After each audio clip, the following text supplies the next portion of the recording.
হিউস্টনের prairie view cricket complex থেকে সবাইকে খেলা যোগের ফেসবুক লাইভে স্বাগত জানাচ্ছি। দর্শক, বাংলাদেশ দল এই ম্যাচটাতে টস জিতে ফিল্ডিং এর সিদ্ধান্ত নিয়েছে।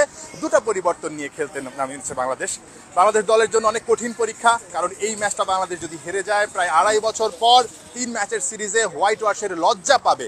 লজ্জা এই কারণে, যুক্তরাষ্ট্রের বিপক্ষে যখন ম্যাচ, তখন দুইটা ম্যাচে বাংলাদেশ ঠিক যেভাবে হেরেছে, ঠিক এই ম্যাচটাতে বাংলাদেশ জেতাটা অনেক বেশি দরকার। বাঁচা মরার, মান ইজ্জতের, একই সঙ্গে সম্মানের বিষয়ও। দর্শক, আমার সঙ্গে আছেন আমার সহকর্মী ফাহিম রহমান, তাকে একটু ডেকে নিচ্ছি। একাদশটা কেমন হলো, টস জিতে ফিল্ডিং এর সিদ্ধান্তটা আসলে কেমন হলো টাইগারদের, সেটা নিয়ে আলোচনা করতে চাই। ফাহিম, আমাদের প্রথম দিন আসলে মাঠ দেখা, কন্ডিশনের সঙ্গে আমাদের প্রথম মানিয়ে নেওয়ার একটা চেষ্টা, কিন্তু বাংলাদেশ দল কিন্তু ইতিমধ্যে আসলে কন্ডিশনের সঙ্গে মানিয়ে নিয়েছে। তারা মানিয়ে নেওয়ার কথা। শেষ ম্যাচটাতে অন্তত আমরা একটা জয় আশা করতেই পারি। একাদশ, একই সঙ্গে টস জিতে ফিল্ডিং এর সিদ্ধান্ত, কি মনে হচ্ছে, মানে ডিসিশনটা কেমন হলো? আমার প্রথমত যে ব্যাপারটা মনে হচ্ছে যে তিনজন ওপেনারকে for the first time playing 11-এ দেখলাম, যেখানে তানজিদ হাসান তামিম আছে, যেখানে সৌম্য সরকার আছে, যেখানে লিটন কুমার দাস আছে। সো একটা নতুন কম্বিনেশন নিয়ে বাংলাদেশ আজকের ম্যাচ খেলতে নেমেছে। দুটা চেঞ্জের কথা আপনি বলছিলেন, যে আজকে শরীফকে রেস্ট দেওয়া হয়েছে, এবং আরেকটা চেঞ্জ হচ্ছে শেখ মাহাদি আজকে খেলছে না। তো সেই জায়গাতে ফাস্ট বোলার আসলে তিনজন, হাসান মাহমুদ রয়েছেন, মুস্তাফিজুর রহমান রয়েছেন এবং তানজিম সাকিব রয়েছেন। এই তিনজন, এর সাথে স্পিন অপশন হিসেবে সাকিব আল হাসান রয়েছেন এবং একই সাথে রিশাদ থাকছেন। সো 3 আর 2 5। সো বাংলাদেশ যেহেতু ব্যাটিংয়ে স্ট্রাগল করছে, সো ব্যাটিং লাইন আপের ডেপথ বাড়ানোর জন্য এক্সট্রা একজন ব্যাটার খেলানো হচ্ছে। তো সেই ক্ষেত্রে আসলে ইনিংসের সূচনা কে করবে, দ্যাটস আ বিগ কোয়েশ্চেন। যে সৌম্য এবং লিটন করবে, না সৌম্য তানজিদ তামিম করবে, না তানজিদ তামিম লিটন করবে, সেটা একটা ব্যাপার। তো এই হচ্ছে গিয়ে আসলে পরিবর্তন। সো আমার মনে হয় যে বাংলাদেশ আজকে লম্বা ব্যাটিং অর্ডার নিয়ে ডেফিনেটলি খেলবে, ডিফারেন্ট অ্যাপ্রোচে ডেফিনেটলি খেলতে চাইবে। আর আপনি মানিয়ে নেওয়ার কথা বলছিলেন, এখানে এসে যেটা মনে হচ্ছে যে এখানে আসলে বাংলাদেশ টিমের জন্য সবচেয়ে বড় চ্যালেঞ্জ হচ্ছে গিয়ে এখানকার বাতাস। সো প্রথম দুটো ম্যাচে আমার মনে হয় যে লিটারালি বাংলাদেশের ক্রিকেটাররা এই বাতাসের সাথে সম্ভবত স্ট্রাগল করেছে, এবং এই বাতাসে আপনি যদি একটু সময় নিয়ে প্র্যাকটিস করে অভ্যস্ত না হন, তাহলে অল অফ এ সাডেন আপনি খেলতে নামলে এখানে স্পেশালি বোলারদের লাইন অ্যান্ড লেংথ ঠিক রাখাটা একটুখানি মুশকিল হয়ে যায়। ব্যাটসম্যানদের জন্য তো আসলে ফাহিম রহমান অনেক বেশি কঠিন। সেখানে বাংলাদেশ দল কিন্তু আসলে সেভাবে প্র্যাকটিসে আমরা দেখিনি, এবং বাংলাদেশ দল যেহেতু সেভাবে প্র্যাকটিস করেনি, সুতরাং ম্যাচে এসেই আসলে বাংলাদেশ দলকে মানিয়ে নিতে হচ্ছে। এটা আসলে বিশ্বকাপের আগে কতটুকু যুক্তিযুক্ত, কারণ কোটি কোটি টাকা খরচ করে কিন্তু ক্রিকেটারদেরকে বিসিবি পাঠিয়েছে এই প্রস্তুতিটার জন্য, সেখানে হোটেলে বসে থাকার জন্য নিশ্চয়ই নয়।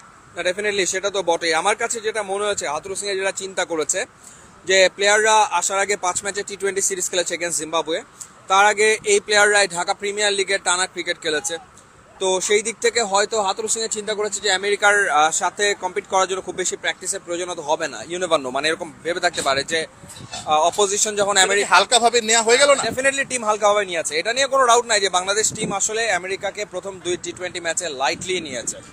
আপনি যদি দেখেন, আমরা ফার্স্ট ম্যাচটাতে দেখেছি যে বোলিংয়ের সূচনা তো মাহমুদুল্লাহ রিয়াদ করেছে, লাস্ট ওভার রিয়াদ করেছে, সাকিবের একটা ওভার থেকে গিয়েছিল, সাকিব আল হাসান সেই ওভারটা আসলে করেনি। এই ধরনের বিষয়গুলো আসলে ছিল।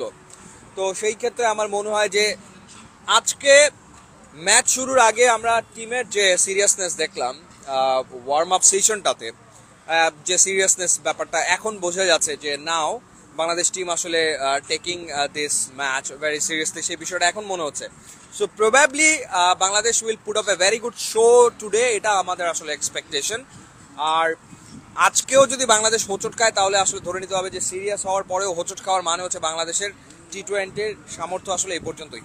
নিঃসন্দেহে, এবং আজকে বাংলাদেশের জন্য একটা অগ্নি পরীক্ষা বলতেই হবে, কারণ এই ম্যাচটার পরে ইউএস এর সঙ্গে আসলে বাংলাদেশ দল ওই যে আইসিসি বিশ্বকাপের যেই মূল প্রস্তুতি সেখানে ঢুকে যাবে। 28 তারিখে একটা ম্যাচ আছে, তারপরে আবার ইন্ডিয়ার সঙ্গে ম্যাচ আছে। সুতরাং বাংলাদেশ দলকে আজকের ম্যাচটা ভালো করতে হবে, ইন এ সেন্স যে বাংলাদেশ দলকে আত্মবিশ্বাসটা ফেরাতেই হবে। আপনি বাতাসের কথা বলছিলেন ফাহিম, যে বাতাসের সঙ্গে মানিয়ে নেওয়ার একটা ব্যাপার আছে। টস জিতে বাংলাদেশ দল আসলে আজকে বোলিং নেওয়ার কি এটাই কারণ, যে আসলে কারণ অলরেডি তো 2টা ম্যাচ খেলে ফেলেছে, আজকে হয়তো বাংলাদেশ দল আসলে ব্যাটিংয়ের যে সমস্যাটা, সেই সমস্যাটা নিয়ে কাজ করতে পারতো। যেহেতু 3 জন ওপেনার, আপনি বলছেন আসলে 3 জন ওপেনার আছেন একাদশে, তাদের জন্য একটা ভালো একটা প্র্যাকটিস হতে পারতো। সেই সাহসটা আমরা জিম্বাবুয়ের সঙ্গে আসলে দেখাতে পারিনি, যে টস জিতে বাংলাদেশ ব্যাটিং করবে, বড় রান করবে, 160, 170, 180 এরকম রান করবে, এই সাহসটা আমরা দেখাতে পারিনি। আজকের ম্যাচটাতে ইউএস এর বিপক্ষে তো এই সাহসটা দেখানো যেতই না। আজকের ম্যাচে সাহস দেখানোর চেয়েও আমার মনে হয় টিমের কাছে ইম্পর্টেন্ট ম্যাচ জেতা। সো আপনি হোয়াইট ওয়াশের সংখ্যায় রয়েছেন আমেরিকার এগেন্স্টে, সো সবার আগে আপনার আসলে ম্যাচ জয় নিশ্চিত করতে হবে। তো সেই প্ল্যানেই আজকে বাংলাদেশ ক্রিকেট খেলবে। সো আজকে যতটা না প্র্যাকটিস, তার চেয়ে বেশি হচ্ছে যে ম্যাচ জেতা। সো বাংলাদেশ 2 ম্যাচ হেরে আছে, সো 2-0 ডাউন। তো সেই জায়গাটা থেকে বাংলাদেশের প্রথম টার্গেট হচ্ছে আসলে ম্যাচ জয় নিশ্চিত করা। So win is a win. একটা ম্যাচ জয় আসলে একটা ড্রেসিং রুমের পরিস্থিতি পাল্টে দিতে পারে, বেটার করতে পারে। আপনি যদি দেখেন যে ওভারঅল মনে হচ্ছে না যে team is not happy, players are not happy, তারা আসলে খুব একটা খুশি না, কারণ যে পারফরমেন্স তারা দিয়েছে স্বাভাবিক ব্যাপার, তাদের তো খুশি থাকার কোনো কারণ আসলে নেই। সেই জায়গাটা থেকে একটা জয় আসলে তারা নিশ্চিত করতে চাইবে। এবং এরপরে আরও একটা warm up match against America রয়েছে, এবং তারপর ভারতের বিপক্ষে ওয়ার্ম আপ ম্যাচ রয়েছে। দেখেন একটা ব্যাপার, টি-20 ক্রিকেট। সো টি-20 ক্রিকেট, আপনি একটা ম্যাচ দুটো ম্যাচ হারলেন, কিন্তু আপনার খুব দ্রুত আসলে মোমেন্টামটা ফিরে পেতে হবে, মোমেন্টামটা আবার নিতে হবে। বাংলাদেশের কাছে টি-20 ডিফেন্ডিং চ্যাম্পিয়ন ইংল্যান্ড সিরিজ হেরেছে, এবং শুধু ইংল্যান্ড সিরিজ হারেনি, ইংল্যান্ড সিরিজ হেরেছে, হোয়াইট ওয়াশ হয়েছে, সেই ঘটনা তো ঘটেছে। সো ডিফেন্ডিং চ্যাম্পিয়ন টিম যদি ইংল্যান্ডের বা বাংলাদেশের কাছে এভাবে হারতে পারে, সো দুটো টি-20 বাংলাদেশের খারাপ গেছে, কিন্তু এখান থেকে আসলে আপনাকে ডেফিনেটলি বাউন্স ব্যাক করতে হবে। দিস ইজ দ্য ম্যাচ, এটাই আসলে ম্যাচ। এই ম্যাচ থেকে বাংলাদেশকে বাউন্স ব্যাক করতে হবে। পজিটিভ মাইন্ড ফ্রেমে দে শুড প্লে ক্রিকেট। খুবই ইতিবাচক মনোভাব নিয়ে তাদের এই ম্যাচ খেলা উচিত। এবং সবচেয়ে বড় ব্যাপার হচ্ছে যে বাংলাদেশের অডিয়েন্স, বাংলাদেশের ফ্যান্স, তারা ধাক্কা খেয়েছে। প্লেয়াররা তারা রিয়েলাইজ করছে কিনা, প্লেয়ারদের ভেতরে সেই উপলব্ধি আছে কিনা যে আমেরিকার কাছে বাংলাদেশ দুটো ম্যাচ হেরেছে। সো এটা মানে তাদের খুব সিরিয়াসলি বিষয়টা নেওয়া উচিত, এবং আজকে একটা ডেফিনেটলি একটা স্টেটমেন্ট ডেফিনেটলি বাংলাদেশ টিমে দেওয়া উচিত। এবং আজকের ম্যাচটাতে বাংলাদেশ দল একজন ক্রিকেটারকে খেলাচ্ছে, একাদশে রেখেছে, যিনি কিনা আবার বাংলাদেশের 15 জনের মূল স্কোয়াডে নেই। হাসান মাহমুদের কথা বলছিলাম, আসলে টিম ম্যানেজমেন্টের ব্যাক অফ দ্য মাইন্ডে কি কাজ করছে শেষ পর্যন্ত হাসান মাহমুদকে আসলে ওভাবে কি বিশ্বকাপের চিন্তা করা হচ্ছে? যেহেতু তাসকিন আসলে একটা ইনজুরির কনসার্ন ছিল, সেখান থেকে একটা ভালো নিউজ আমরা পেয়েছি, তিনি হয়তো বা বিশ্বকাপের প্রথম ম্যাচ থেকে খেলতে পারবেন। হাসান মাহমুদকে আসলে প্রস্তুত করা, এই ম্যাচটাতে খেলানো নিশ্চয়ই একটা কারণ আছে, কারণ বিশ্বকাপের প্রস্তুতিটা কিন্তু বাংলাদেশের পরের ম্যাচ থেকে শুরু হয়ে যাচ্ছে, মানে অফিসিয়াল প্রস্তুতিটা। হাসান মাহমুদের ইনক্লুশনটাকে আসলে আপনি কিভাবে মূল্যায়ন করবেন?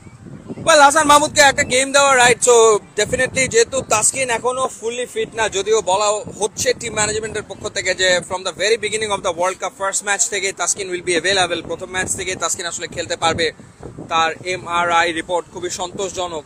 তো তারপরেও যেহেতু এটা একটা লম্বা ওয়ার্ল্ড কাপ হতে যাচ্ছে, সো সেই ক্ষেত্রে আসলে আপনার ফাস্ট বোলারদেরকে ম্যাচের ভেতরে রাখা, ঘুরিয়ে ফিরিয়ে খেলানো, এবং সে কারণেই প্রবাবলি হাসান মাহমুদকেও একটা ম্যাচ দিয়ে দেখা। আর ওভারঅল সেটা হচ্ছে যে হ্যাঁ, আপনি দুটো ম্যাচ আমরা খেলেছি, সেখানে কিন্তু ফাস্ট বোলারদের পারফরমেন্স আসলে খুব আশানুরূপ বা খুব যে ভালো হয়েছে ব্যাপারটা কিন্তু তা না। তো সেই ক্ষেত্রে আপনার সব অপশনকেই পরখ করে দেখা, এবং সে কারণে প্রবাবলি হাসান মাহমুদকে রেডি রাখা মূলত। যেটা হচ্ছে যে আসলে সকালবেলা একটু গোমরা মুখ দেখছিলাম আকাশের, দিন যাচ্ছে ততই আসলে সূর্য উঠছে, আলোকিত হচ্ছে সবকিছু। বাংলাদেশের পারফরমেন্সটাও এরকম একটু আলোকিত হবে, সেটা কিন্তু আমরা আশা করতেই পারি, স্বপ্ন দেখতেই পারি। আজকে যেহেতু উইকেন্ড, অনেক বাংলাদেশি দর্শক বিভিন্ন সাজে রঙে ঢঙে এসেছেন, তারা বাংলাদেশ দলকে সাপোর্ট করবেন এই মাঠে থেকে, সেটা তাদের জন্য অনেক বেশি ইন্সপায়ারিং হবে, কারণ এরকম বাজে পারফরমেন্সের পরও এরকম 1000-2 দর্শক কিন্তু মাঠে আসবে। ফাহিম, আমার লাস্ট কোয়েশ্চেন, এই ম্যাচটাতে বাংলাদেশের কাছ থেকে আপনি আসলে কি কি দেখতে চাইবেন, অর্থাৎ কোন কোন জায়গায় আসলে ইমপ্রুভমেন্টটা দেখতে চাইবেন বা আপনি হ্যাপি হবেন? দেখেন, ইমপ্রুভমেন্টের তো শেষ নেই, সব জায়গাতেই আসলে ইমপ্রুভমেন্টটা দরকার, তবে সবার আগে দরকার মানসিকতায় পরিবর্তন। মানে আপনার পজিটিভ মাইন্ড ফ্রেমে you have to play cricket. টি-20 আপনাকে পজিটিভ মাইন্ড ফ্রেমে আসলে খেলতে হবে, সেই ব্যাপারটা। আর হচ্ছে যে আপনার দ্রুত আসলে ধাক্কা কাটিয়ে ওঠা, মানে ধরেন যে আমরা হতাশ, কিন্তু এটা নিয়ে তো কোনো সন্দেহ নাই, সবচেয়ে বেশি হতাশ তো বাংলাদেশের ক্রিকেটাররাই। সেই হতাশাকে ইফ দে ক্যারি, তাহলে পারফরমেন্স কোনোদিনই ভালো হবে না। তাদের ভেতরে যদি ভয় কাজ করে, তাহলে মাঠে গিয়েও তারা যখন ক্রিকেটটা খেলবে তাদের ভেতরে ভয়ই কাজ করবে। সো ভয়টাকে আসলে দূরে রাখতে হবে। দুটো ম্যাচ হয়ে গেছে, এটা পাস্ট টেন্স হয়ে গেছে। সো আজকে একটা নতুন day, it's a new day and it's a new match. So আপনাকে নতুন ডে, নতুন ম্যাচ, আপনাকে সেভাবে করে ক্রিকেটটা আজকের দিনে খেলতে হবে। সো খুবই পজিটিভ মাইন্ডসেটে বাংলাদেশ অ্যাগ্রেসিভ ক্রিকেট খেলুক, এটাই আসলে চাওয়া। ফাহিম, আপনাকে অনেক ধন্যবাদ আমার সঙ্গে যোগ দেওয়ার জন্য। ফাহিমের কথা ধরেই বলতে হয়, বাংলাদেশকে আজকে ভয় ভুলে জয় তুলে নিতে হবে, তাহলেই আসলে বাংলাদেশ দল বিশ্বকাপের যেই মূল প্রস্তুতি, সেই প্রস্তুতিটা অনেকটা হাসি মুখে শেষ করতে পারবে। অর্থাৎ বাংলাদেশ অফিসিয়াল প্রস্তুতিতে ঢুকে যাবে, আর একটা মানে এই ম্যাচটার পরই আসলে প্রস্তুতিতে ঢুকে যাবে, কারণ ওয়ার্ম আপ ম্যাচ আছে আইসিসির যুক্তরাষ্ট্রের বিপক্ষে, তারপর ভারতের বিপক্ষে নিউ ইয়র্কে, এরপরই আসলে বাংলাদেশ দলকে বিশ্বকাপের মিশনে নেমে যেতে হবে।